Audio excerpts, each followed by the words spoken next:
the 12 Days of Christmas. 12 Days, 12 Days of Christmas, yeah. We're like, and then she goes back to midnight. yeah. Yeah. Hi. Hi. Merry Christmas in July. Merry Christmas in July. I didn't bring you anything. Oh, yeah, I did. Yeah, you Leftover laundry detergent I don't want. Your pan that you gave me 2 months ago. Chocolate I've already started eating. did. Yeah, I brought you joy and merriment. Oh, she brought me joy and merriment. I bring and these sweaters, they match. Because, why not? That we accidentally wore to work one day at the same time. Yeah. And everybody made fun of us. Anyhow, for anybody who doesn't know, I'm Michelle, and I'm a writer. And I have a list. Introduce questions yourself. for you. I'm Natasha. It's pronounced Natasha. Your cat is on my feet. It's very disorienting. Okay, she just brushed by me. I was like, what is that on my foot? I didn't know she could move that fast. All right. If you hadn't noticed, we're super into Christmas. We're super into pretty hot right now, so we're gonna die in these sweaters, but I mean not literally, but no, like it's all on camera. It's the season. I'm drinking a s'mores hot chocolate. I'm drinking an after 8 hot chocolate with minty. rainbow marshmallows that I can't tip so that you can see. I'm sorry, I would just spill. Bad idea. Don't. The chocolate Time is for right another down good idea, bad idea. Anyway, we said that we would keep this video short. I'm just now realizing, like, I can't do my nails and keep the sweater on. I can't read your handwriting. You're not meant to read my handwriting. I wrote it like that so nobody would I read typed mine up on a sticky note so that I could read it. I write on sticky notes, but she types on sticky notes. On her phone. That's I cute. read a notebook. Yeah, not an actual sticky My note. phone is currently recording us on a paper towel tube, Which is Take a why she picture of wrote so it I can on a put it sticky into note. the. Take a picture of my setup so that way. I'm taking I will it. insert it into the video so you can see my awesome sauce setup From my and point of all view. the leftover wrapping paper behind us and the family photo Here's she the took down backdrop. to put up the wrapping paper. Also, her husband put up the lights, so. Oh, he was totally into this. I was like, Natasha's coming over, we're making a Christmas in July video, and then he saw me with that backdrop, which isn't my natural wall, obviously. And he dug your out our natural Christmas wall lights. that you dug up from the Ladies who are into men, you're looking for us. Who are- Find a dude who will do that. I'm just saying. There's my piece of advice. I think what she meant was ladies who are into tall men. Anyway. Any man. I mean, it helps if he's tall because those lights are up We cannot pretty high. jiggle this table. Oh, I'm sorry. It's okay. Like I said, it does help if he's tall though. Cause Especially if we're gonna start doing our nails. Like Literally, a stool. I can't do my nails and wear the sweater. So we just wore the sweater for like the intro. Also, for real, guys, it's July, so it's hot. We weren't gonna wear those sweaters the entire time. That was Anyway, literally just hi. a So gimmick. this is the longest intro ever. We are two authors who self-publish our novels. Ask and me we're a going first to talk question. about I'm getting your our chocolate. novels together. We're also sisters, in case you couldn't tell. I'm Natasha, pronounced Natasha. There's my name down there. I'm gonna put it right here. And she's Michelle. She got chocolate in her mouth because I brought her chocolate. Brought the chocolate. My nails are falling apart. Yes, they do. We're gonna talk. Okay.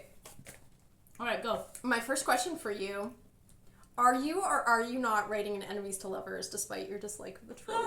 They're not enemies. They're not enemies. They're not more. They never try to kill each other. No, they don't. They're not enemies. They're rivals, which is different. And it's only because they are in. No, it's literally all in the female protagonist's head, though. Okay, because she's she just a thinks rival. they're rivals because she runs like a bakery, and then he's a chocolate. She thinks they're rivals Listen. because when you run a bakery, No. you're definitely rivals. Let me tell really the story. hot. Okay, She runs a bakery. She's got like cookies and cupcakes. Got a place. She also just got a coffee. Is that what this it's is the called? main point. No. Oh. This is the main point. She just started like her own brand of coffee too, or not a brand, but a line. You know, she has coffee. Everybody has coffee nowadays. By the way, this is not a rivalry. When McDonald's and Tim Hortons both have coffee, but they don't both have. You know like, what's fries. funny is McDonald's. They're not rivals. Everybody will McDonald's still go and to Tim both Hortons places. used to have the same coffee, and now McDonald's uses They were the both coffee. McCafe? No, it used to be the same coffee supplier, and now McDonald's uses the coffee that Tim Hortons used to use, and I actually prefer that. Like, it's better than the Tim Hortons coffee. That's the supplier that Tim Hortons used to I use, like and they McDonald's coffee. changed. That is and what I drink out of the Tatsimo. Yeah, I don't know why it's... Anyway, So just the a side man point, scene- if you're not Canadian and didn't know that, and even if you are Canadian and didn't know that, Sorry, go ahead. Male MC is a chocolatier, so it really has nothing to do with baking at all. Does it have anything to do with... But he moves in across the street in a place that's been empty for a while, that used to be like a diner from the 50s. It's a small town romance thing. Anyway, because she's got this crazy anxiety, she sees him move in, she sees that he's from a successful franchise, and then thinks that he's a rival. And then treats him like one, when he's just nice to her the whole time, and it's kind of ridiculous, but... Yeah. Well, I don't think he's nice to her the whole time. I think eventually, because she's treating him like that, he gets a little sassy with her, and then it's like... And that is what I mean by rival. They don't actually dislike each other. She just feels a little threatened for, like, no reason, except for... She just feels a little threatened. All her ideas in her head. But he's not actually threatening her, is what I'm saying. Is it a spoiler to us what it is that she first starts to like about him? Like... is it just that he's nice to her, despite her being so mean to him? Literally, it is literally his chocolate. So every time she goes into his place and she finds reasons to go in there all the time, in his chocolate store. Of course she does. He will give some free samples. Oh, I love something here. No. This is part of the thing. Every time she goes in there, and she does a lot, because they also start partnerships together, so they work together. Oh, so they're partners to love. They start something like that. Every time she goes in there, he gives her free chocolate, and literally he steps foot in her cupcake shop all the time because he has a crush on her. Is it? But won't admit it, and she gives him free cookies. Right? Is it her hometown and he moves in? It's her hometown and he moves in. And eventually her employees / friends are all like, you know he's just crushing on you, right? And she's like, no. And then they're just like, but he's in here all the time eating her cookies. So it's she's chocolate. always that is what she likes about him first, is his chocolate. I like that he's a chocolate. Does he make the chocolate himself? He makes the chocolate himself. With the cocoa bean, cocoas? Yeah, he makes the chocolate himself. He does all that stuff, except he also owns the place, but he owns another franchise, and he's very successful. Well, he comes from a very successful family. Also, there's a lot of family drama. You're going to want to get in on this book. Just saying. Cool. It doesn't have a title yet. I was going to say, if you sign up for my newsletter, you will hear about it eventually. Here's not a link for a pre-order, because we don't know what is coming out. On NaNoWriMo, it's called Overbaked, but that is not its title. I like that, though. Can we please? I'm just picturing Overbaked in like some frilly handwriting type thing with like a cupcake worked in there somewhere in the font. And chocolate. And chocolate. Overbaked, but the A is a cupcake. Yeah. So I was trying to think of something to call it on NaNoWriMo, so it wouldn't just be like untitled, because half of my NaNoWriMo were just called untitled. And so I just put the word Overbaked. Sci-fi novel 7. But it sounds like a rom-com, and it's not actually like rom. It's a little more rom-com than most of my stuff, but it's still very dramatic, because I'm a dramatic writer. She's so dramatic. I am. She's very Italian. I am. Okay, is it my... Are you done talking? Sorry, are you done to ask you a question? I'm done answering. Snippy. I didn't mean it that way. No, I know. Is it my turn to ask you a question? Yes. I'm just very carefully applying a base coat with with nail polish that is running out. What's the question? I like how you do a base coat. I don't even do a base coat. Okay, this is a 2-part question. Ooh. What is your favorite and least favorite pro writing tip? Now listen, this could be either your tips, but why would you have a least favorite of your own tips? Or like tips that are out there. Writing advice, because I personally... Did you ask me least favorite first? Because you know... Favorite and least favorite. So I personally have least favorite writing advice, and then some advice I'm like, yeah, that's good advice. Out there that other people give. So just choose. Favorite and least favorite. You don't have to tell me why. I'll probably know why. I'm not a big fan of like. So this is a personal thing. Everybody should do whatever they feels right. I'm not a fan of like. Yeah, I'm asking what yours is. Which is kind of ironic because I'm doing it right now. But I'm not a fan of like some people be like just stick to. And Jill has told us before, just stick to one thing. And I'm like, no. I usually have like 5 or 6 open. One thing when you mean one project. One project at a time. Oh, yeah. I actually, which is ironic because I close like 5 of my documents to just finish one book, and it's actually helping me. But usually I'm working on a bunch. But that's not really a writing tip. That's just like a personal like writing method preference. Yeah. I think I'm gonna say write what you know is my least favorite writing tip. Write what you know. I never do. have big issues with that. So boring. Exactly. Well, I don't think you're boring. I'm just saying that's how I feel. And you realize I did not take it that way at all. Well, exactly. She's so boring. That's how I feel about myself when I think about that. Write what you know. You know, in Little Women, where Joe is all like, the first rule of writing, Mr. Tubman, is never write what you know. I mean, don't do that either. Don't never write what you know. But go ahead and write my something you don't best tip, know. and this I have discovered this is a little controversial, but my best tip is write every day, no matter how much you write. I like that. Because it can be garbage if it wants to be, but you can fix it later, right? I like there's like a Jodi Picoult, if it's garbage, don't throw it away. And I'm sorry, I don't know how to pronounce her name, but Picoult. Picole. Picole? Do you pronounce the LT? Picole. Anyway, Jody, we're librarians. We should know this. There's a whole bunch of names I cannot pronounce. I'm very sorry. Very prolific. Sorry, Jody, if you're listening to this. Yeah, right. Hi, if you are. Also, thanks for watching, if you are.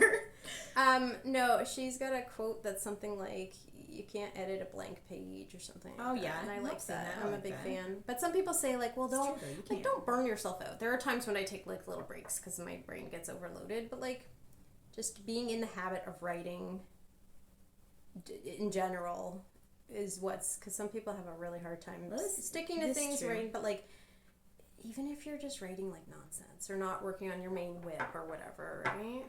Well, the other thing is some people just wait for inspiration. And I've always thought, like, if you do the thing first, inspiration will follow. Yeah. Like, don't wait for your inspiration, because if you wait for inspiration, like, you'll never get anything done. I actually said this to somebody one day. I don't remember who it was, but I actually said, if I waited for inspiration, I would never finish a single project. But if you do it first, I feel very rude not looking into the camera when I'm talking to you, but our nails are getting pretty. I also keep forgetting where the lens is, so and I keep looking at the other side of the phone. Some people ask me, like, well, how do you get past, like, writer's block and stuff? I'm like, oh, there's some bits that I don't feel like writing. I write, like, a placeholder word. I'm like, go back to this later, and I just skip it and I write the parts I want to write. Me too. And it really helps me out a lot. And then I find out that those are, like, small little blips. It's like literally sometimes it's just like somebody needs to get from point A to point B. Yeah, I hate transition scenes. I hate them with a passion. But now I'm like, sometimes I realize just where I end a chapter. They're not, or they're just not a big deal. Like, just skip past it, and then you go back and you realize, oh, all I had to say is he went to here, and it doesn't have to be something really fancy. And that's a good tip for people too. Is like, not everything has to be like a big piece of art in your book. You know, like that's actually where the working on more than one thing at a time thing came for me. Was getting writer's block, so I would just work on something else I actually was feeling at the time. And it worked. It worked to an extent.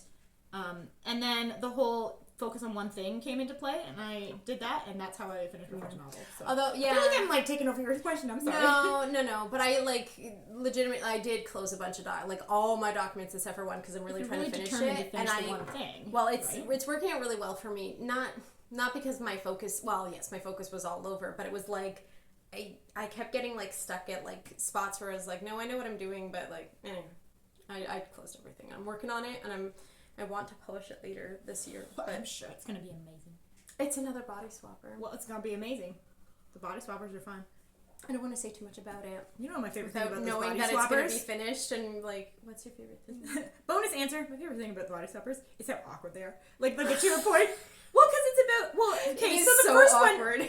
one, for instance, they are 14 to 15, so that's an awkward age as it is. It is, and they're if like, I recall correctly, it's been a while. She's on her period. That too. So that like makes it even more awkward. She's not sure what to do with his body. And he's a dude, and then he's like, and he's a dude, and he's her best friend's brother, which is like that's a really big trope. That's like a trifecta awkwardness, right? Like, right? And they don't. But I like it because it's like I don't know. It's kind of fun to read about that sort of awkwardness come into play and then come out of play. Or whatever you want to call it. Eli's my husband. Eli's favorite thing about the body swappers is that he always refers to them as like it's books where like boys do girl things and girls do boy things. So very specifically with this book, it's the last one I published, that he was a football player and she was a cheerleader, which is just a whole trope on its own as well.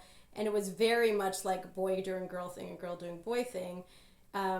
But with this trope, I was like, he keeps saying it, so I'm gonna flip that because I don't like that he keeps saying it. So no, in this one, it's flipped where it's like not as traditional in that sort of like gendered way. I was just saying that's not to say that girls can't do boy things and boys can't do girl things. No, it's just that's what he likes about it though, is that like looking very traditionally like.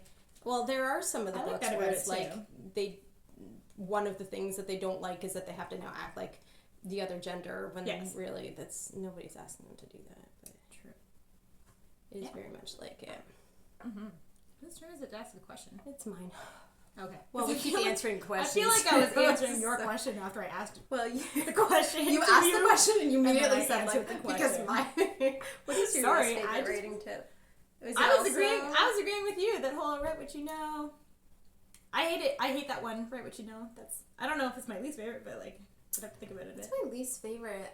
I keep seeing some bad advice out there, but But yeah, that definitely write what you know. Like that's just that one and like that doesn't inspire you to like research or learn anything new or do any of that stuff. Like I almost never write what I actually know.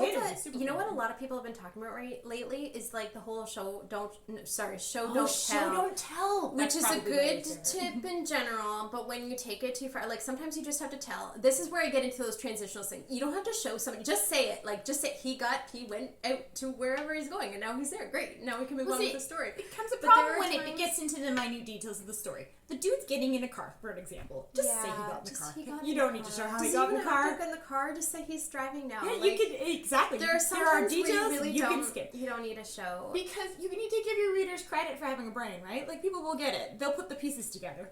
The other thing is that for new writers, a lot of them don't understand what it means to show.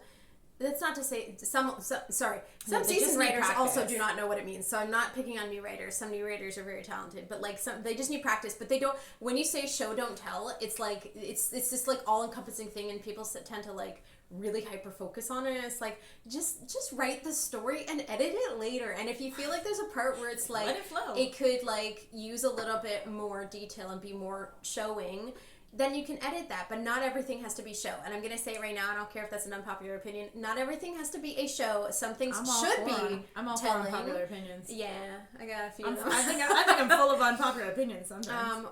That's a good one to talk about, unpopular opinions in writing. Oh, I have a question about unpopular opinions. There's also no one way to write things, so just, the one thing that I am going to say is that if you are going to write a romance, it has to have a happily ever after, happily for now, but other than that, there's really no one way to like write. It doesn't there's have a lot to. of Some people really enjoy those tragic stories, but I know, but they're not. Might make a lot of readers mad. They're not. You cannot call it a romance, and everybody will get at you if you call it a romance and it doesn't have a happily forever after. Happily for now, by the way, means like you know that they're gonna be headed towards. This is literally why I read the end of the book first, and I don't care if that's an unpopular opinion. Here's a controversial thing that Michelle and I do that is up there with dog-earing pages, which I also did as a child. And how many of our coworkers hate it? Oh my gosh. Oh my gosh. Because we both work in a library. Well, it's not that they even just hate it. They just think we're psychopaths. It makes them cringe. Literally, the last time someone found that out about me, they cringed and walked away. Well, nicely, but still.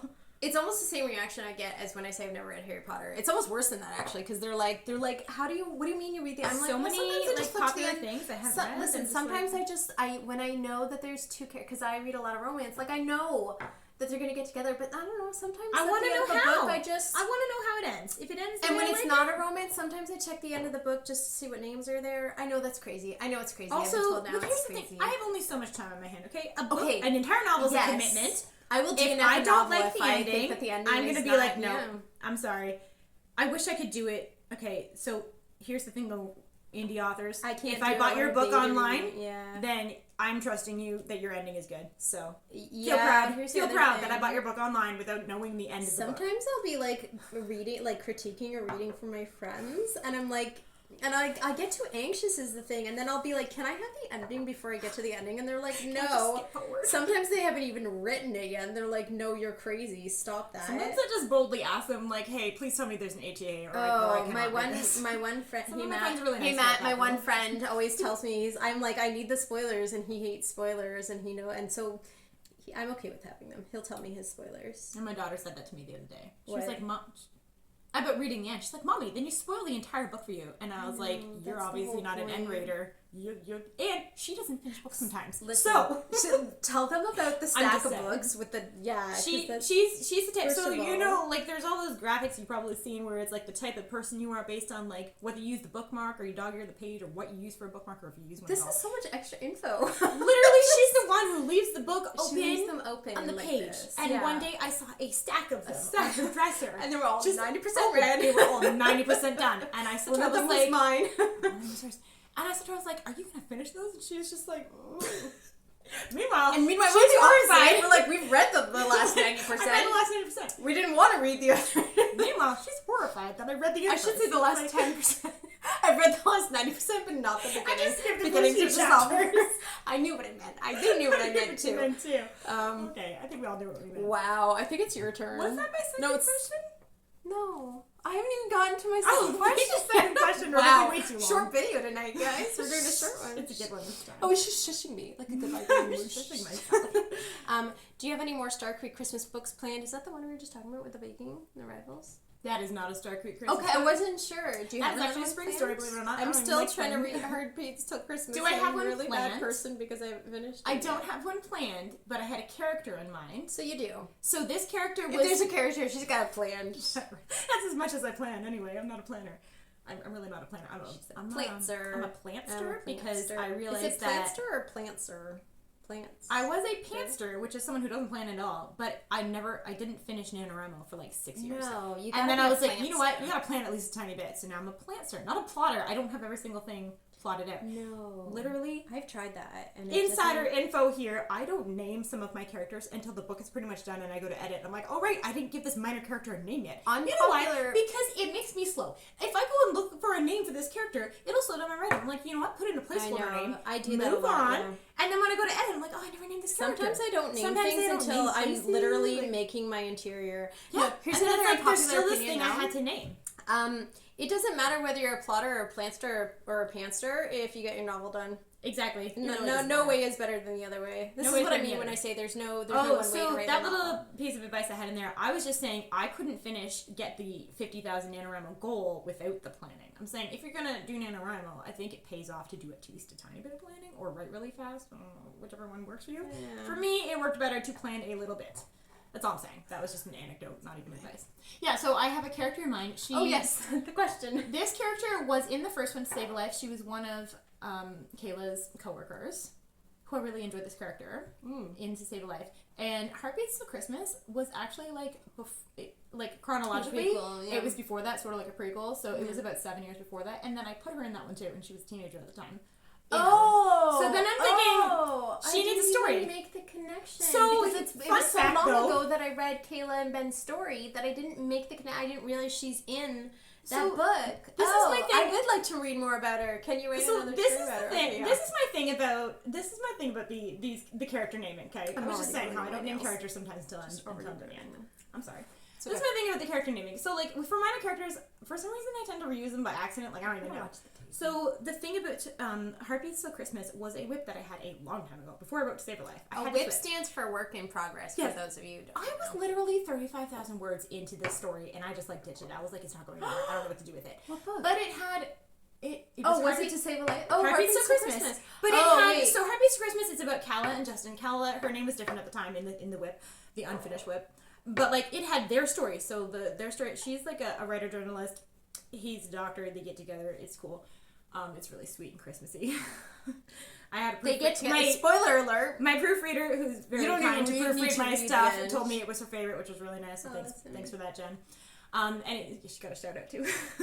Anyway, so like that was the whip that I had though. It was like it had a few different stories in it, which is part of the reason why I didn't finish it because it was too jumbled, too many characters. But one of the stories was about these two teenagers. It was like a brother and sister and their best friend. And I really liked those characters, the teenagers, but like nothing was happening with their story. And I was like, okay, I can't quite do this. And I thought I'll just focus on Calla and Justin. And so I wrote Heartbeats Till Christmas, but I really liked the teenagers. I helped with that. So I put them in there, and it turns out, yeah, I know, right? It turns out Calla was like kind of like a mentor to this one girl. And then I found out that this girl, this character. It's okay. It's okay. It's gonna pick it up. Then I found out that this character had the exact same name as one of Kayla's coworkers. When I wrote To Save a Life, I just put this character in it, and then I was like, "Wow, I named them the same thing." And then I was like, "You know what? They might as well just be the same character." Clearly, the timing. They had the same name. The timing worked out. They looked the same.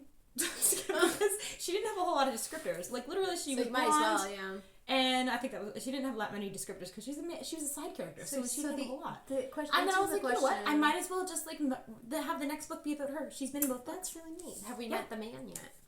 No. Well, we did. So there was Is like that a spoiler to ask that? A little bit. There was like one of the teenagers. Remember, I said there was a brother and sister and the best friend. So like. She's the best. The brother and her had a thing in the original unfinished whip, so I could bring him back in there. The only thing is he wasn't in either Heartbeats or To Save a Life. Yeah, but he doesn't have to be. He can be out of town. Oh no, he was in Heartbeats. Sorry, because all the teenagers were in it. He wasn't in To Save a Life, so he doesn't really have to be because they're side characters. But still, he wasn't in both books. But He can come I was back. just curious. I think that'd be really cute because they were like friends as teenagers, and if he came back when they're like 25, I wanted to be known. We've gotten through 3 out of 6 questions. Oh, so I don't even know how long this video is. It doesn't tell me. It's fine. Okay, your Joel thinks we should just like fast forward the boring parts, just like. Okay, question number 2: do you ever get reader's block? Yeah, not writer's all the block, time. just reader's block. Yeah. Oh, does this stem from having too many books on your TBR list? Because that's what I get reader's block. I'm like, which one? When it's you're like a that librarian, song, which seat do I take? Like, I don't know. I just want to say, being a librarian is like being an alcoholic who works at the LCBO, which for those of you who don't live in Ontario, that's a liquor store. Or so I don't know, maybe it's kind of like being a coffee-loving barista who works at the like my husband. Yeah. I'm sorry if that's very insensitive, but no, that's what it feels like. It's a good addiction to have, but I have a big TBR. But no, I often tell people my DNF pile, which by the way stands for did not finish, is actually probably larger than my. No, it's probably bigger than it's probably as big as my red pile because like if I can't get hooked within the first like 50 or so pages, I'm just like, okay, bye. 50 pages. Or if I don't like the ending. If I don't like the ending, I just don't even start. I get reader's block because block. Sometimes I just don't know what I want. And then I don't spend as much time reading as I would like to because I'm always spending a lot of time writing, which is sad. But I also really enjoy reading unfinished works from my writer friends, like Michelle and Matt and Leah. I think that counts as reading. Like, you'd be like, I read all these books. They're not published or finished. I also read a lot of children's books because I have children and also because I work with children at the library. So that's true. Yeah. I read children's books. Also, I have a separate TBR. It's a fake TBR. And if you're one of the library patrons who comes in, please don't be offended. But there is a large number of books that people return. They're like, this is you should read it, but I'm like not. It's always mystery books, and I don't. Anyway, I had to stop and start again. But I have a separate. It's a separate list of books that people have recommended to me that they said was really good, and I'm sure they are really good, but they're never my type of book. So I'm just like, okay, I'll put that on my list. I just lost the list, and I was like, I don't. It's not. I didn't write it down. It's not a real list. I don't know what she's doing, but I don't actually write them down. I didn't write it down. I had it in my head. I was like, I'm like, oh yeah, that book. And sometimes I'm like, oh, that would be a really good book for somebody else, like that I know. Like I'm like, I could recommend that to somebody else. And sometimes I say that I'm like, I haven't read this book, but somebody else recommended it to me. It's funny because one of the things we do at the library is to like recommend reads, right? And then sometimes a member will come like and return a book and slap it down on the counter and be like, you should read this, and give us all the reasons why. And it's like, okay. Random stranger that I'm helping at the library. Thank you for your.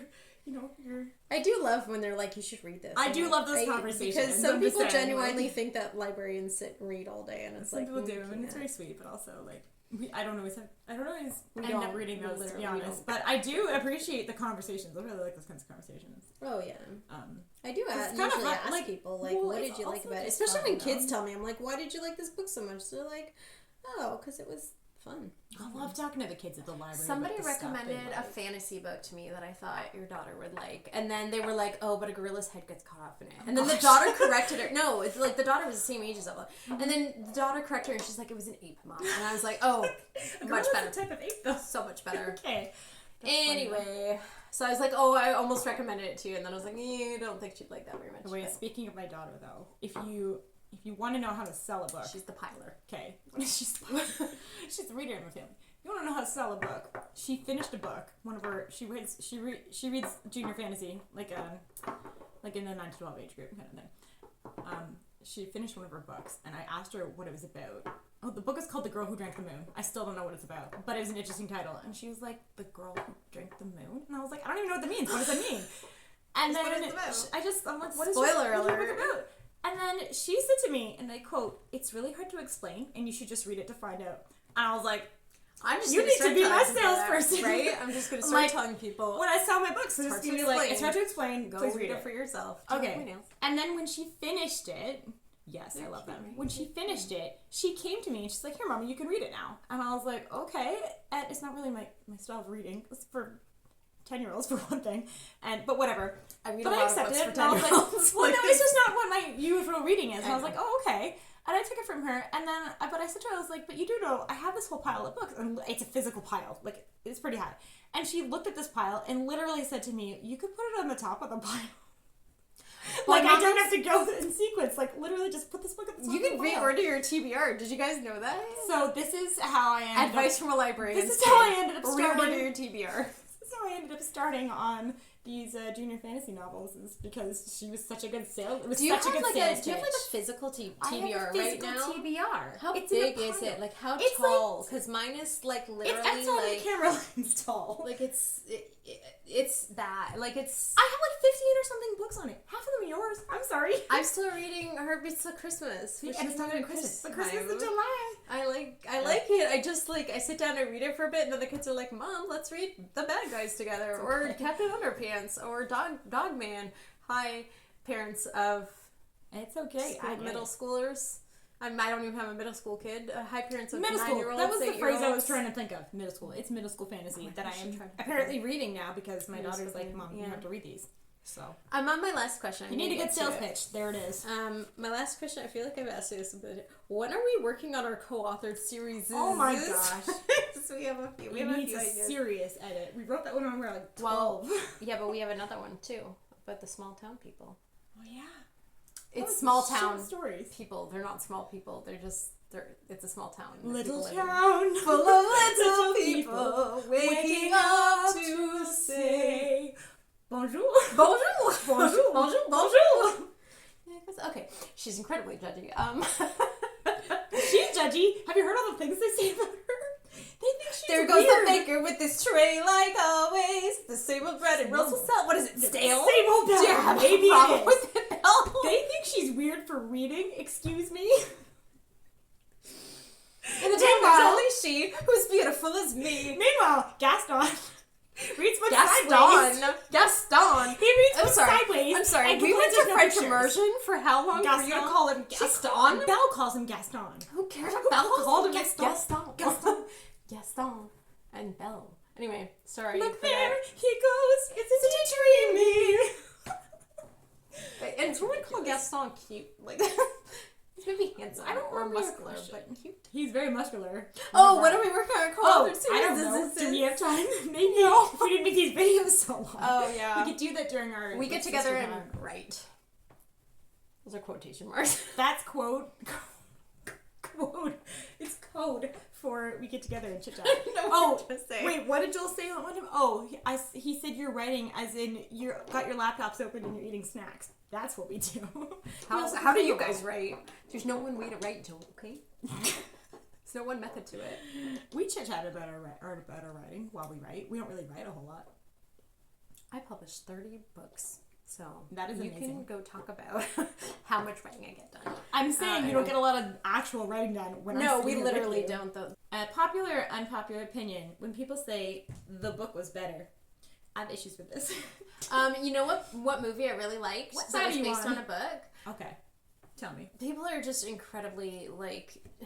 Do you know how? So I'm saying it just sounds pretentious. They are entitled to their opinion. However, I have heard a lot of readers. It doesn't matter what movie it is. They'll just be like, the book was better, the book was better, the book was better. Because I almost never agree with the statement, so I want to know sometimes because I work in a library, I get a lot of like, somebody will ask for something, and I'll say, the book or the movie, and they either didn't know there was a movie based on the book, or they didn't know there was a book that the movie was based on.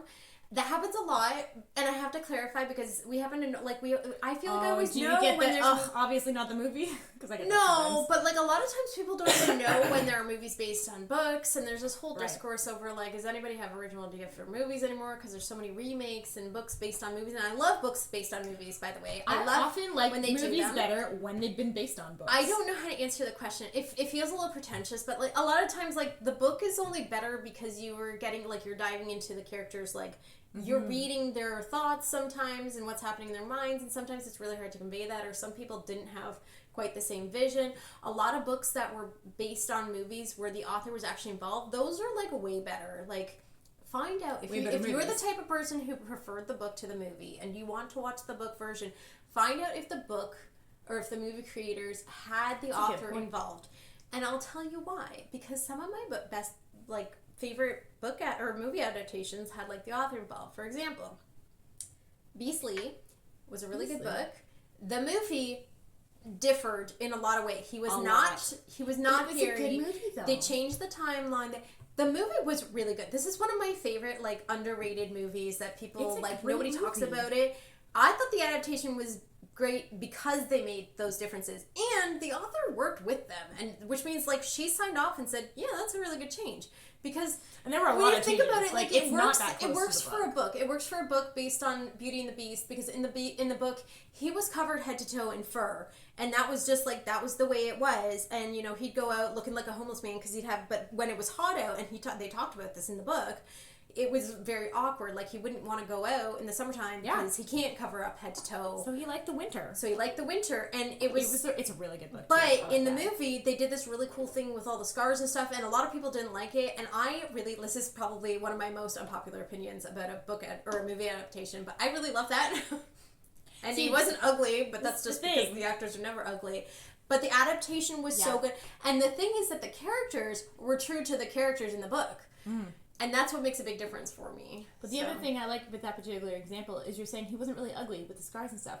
But in the book, so the thing is, the book Beastly is written in his perspective. So it'll tell you he's ugly because he thinks that. But if you get the extended one with Lindy's diary in it, she doesn't think he's ugly.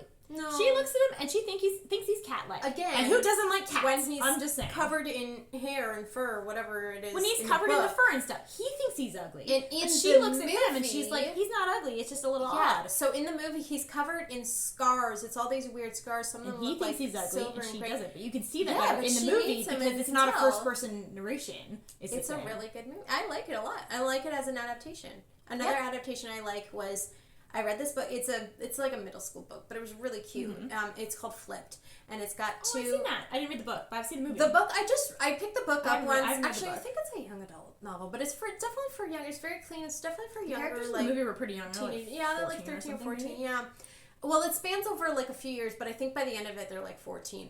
It's very cute. It goes back and forth between the boy and the girl, and it retells the exact same events. And from the beginning, I'm sorry, it's a bit spoilery, but at the beginning, she's very much into him. He's like the new neighbor in her neighborhood, and she just wants to make friends with him, and then she develops this crush, and he just cannot stand her. But throughout the book, you see this, like, there's kind of this intersection where, like, at a certain point, she kind of realizes that he's just not worth her time, and he starts to realize that she's a really cool girl, and then it's a romance. So at the end, like, it all kind of evens out at the end, but it's a really neat just to see, because like the title even is such a good like title, because not only does it flip perspectives when they retell literally the same stories about each other but from their own viewpoints, but like by the end of the book, near the end of the book, you realize, like, oh, he's so into her now, and she is like, but, like, they end up together at the end. Anyway, I'm pretty sure. But the book was the movie was so true to the book. Like, it did a really good job of representing how it happened, and it didn't do the whole thing where it retold the events, but it told the events of the story, in such a way that you could see how each character felt about what was happening, and it was like such a good movie. The movie was really, but the book was so cute. I haven't read the book, but it's really cute. The book was awesome. I just happened to pick it up one time, and then like just out of nowhere, I was like, oh, they're like making a movie. That's so cool, and I really like that. And honestly, I don't think adapting I didn't answer books, your questions, but yes, that's okay. I just wanted to talk about it. I don't think adapting books into movies is really like killing the book either. Like, literally, I have read some books because I saw the movie first. And I was like, I saw this movie. I'm interested in reading this book now. I'm listening to an audiobook now. Because I decided listening to an audiobook is something I could do while I clean and stuff. So it was like killing two birds with one stone. I actually really like it. I didn't think I would, but I do. But anyway, the reason I was interested in the first place. Did you download it? Yeah, from Libby? I borrowed it. Yeah. Oh, I couldn't remember. Sorry, I never asked you that. I couldn't remember if you got it on CD or what. Sorry. Well, I don't have a CD player. I was listening to it from my phone. I don't know. Get your Walkman. That's an or old. Sorry, it's an e-audiobook. But anyway. From Libby, you can get that for free from your library. The thing is, I was interested in it in the first place because I have seen the movie more than once. And the reason I've seen the movie more than once, I rewatch things. The more I like a thing, the more I will like indulge in it. So like if I like a movie, a show, I will rewatch it and rewatch until I have it memorized. We've talked about this, but we love B-movies. So yeah, and it's not it comes across as a B movie because I have no idea who these actors are, and it was just something on Netflix. That's a B movie. But like the thing is, it was based on this book and Christian fiction. I discovered. Also, I think it's YA. I'm not sure because the character's 18 and 19, so it's a little iffy. But anyway, it doesn't matter. The point is, they changed a few things, but I actually kind of like the changes they made because there's like slightly different audiences for books than for movies. Like for books, you get an audience, like depending on the type of book it is, that's gonna have the patience for reading certain things. And movie watchers aren't necessarily going to want to like have as many of those little minute details. Like the book has like so many little details about the main character that I really enjoy listening to. It's like hard. I see this main character and I'm like, I really enjoy this like character detail as a reader. And then if that was just plastered all over the movie, I'd be like, why is this movie moving so slowly? Yeah. You know, like you have more time for a book. Like I'm listening to an audiobook. It's several hours long as opposed to the movie that was like an hour and a half. But the movie, there's only so much they can do in an hour and a half. But I think they did a really good job. By the way, the book is called There You'll Find Me, and the movie is called Finding You, which I kind of like the title of the book better. But I like the book and the movie as like separate things. So this is the thing, when people are like, the book was better, I'm like, the book was better because you read it first and you enjoyed reading. And maybe it was better, but in some cases, some things you can't I get think into a movie, you can't quite compare the book and the movie as better or worse than each other. It's just there like are some bad they made the movie for a adaptations, movie audience. Yeah. Like for a movie audience who's watching this thing, and there's only so much they can do in that hour and a half as opposed to the hours that this audiobook is taking. And this is why sometimes they get to an end of a series like Twilight or Harry Potter or like, well, Lord of the Rings didn't do it, but the last one was really long. But like Harry Potter and Twilight, they broke the last book into 2 movies because like they're trying to get all of this stuff in it. Yeah, it's hard to make an adaptation. And frankly, but you know what, I liked the Lord of the Rings movies better than the books. I am for the mere fact that I didn't have to wade through description. Yes, but I am very much a fan of this. It's not quite a trend yet, but like the idea of like breaking a book down into a series instead, because you get like that like. City of Bones is doing City of Bones. See, that way you get to put in all those little details. Mortal Instruments series is doing that. But a few other series are, people are starting to pick up on that, and I think enough readers have said it that like people are starting to realize like, oh, a book would make for a better TV series sometimes. Some books you can get out of it. Commitment. You got a lot more like little details in books than you can even put into a movie. Yeah, if one of my books was made into film adaptation, I would want it to be a series because I don't know, I just like to see all like the stuff drawn out a little bit. We also have a lot of characters. Like it works. Less Than Perfect would make a great. That's what I mean. Series. Like I would love that. If you have a lot of characters too, it also works better because a series is. That's an unpopular opinion. A series whether is I really should have good. 14 main characters. But a series is really good for a lot of characters because you can follow characters better when there's a whole bunch of them on the screen, exactly, as opposed to like trying to read and remember whose head you're in, things like that. Like it's a lot easier to absorb when you're watching it in a TV show. Okay, I'm going to pause this for a second. I'm going to stop it for a second. Anyway, we just stopped for a second, make sure like our videos had actually filmed, and they're way longer than we meant. Yeah, but it was a good conversation. If you watched this far, thank you. Appreciate it. We probably cut some things out of it. That's fine. Anyway, here's my nails. And Michelle's, I haven't put my top coat on yet. They are pink. Mine hers are green and pink. green and pink. Yeah. So it's very Christmassy. Oh, so Christmassy. This is like the summer version of my Christmas nails, like literally. Because I would do dark green and red, like literally. Because it's July and we're drinking hot chocolate. We had sweaters on for 2 seconds. Yeah, that was just too hot. That's ridiculous. Anyway, bye from Natasha and Michelle. Thanks for watching. Thanks. Bye. Merry Christmas. Tell us your unpopular opinions and your writing tips that you hate down below. Goodbye. Don't forget to subscribe. Like and subscribe.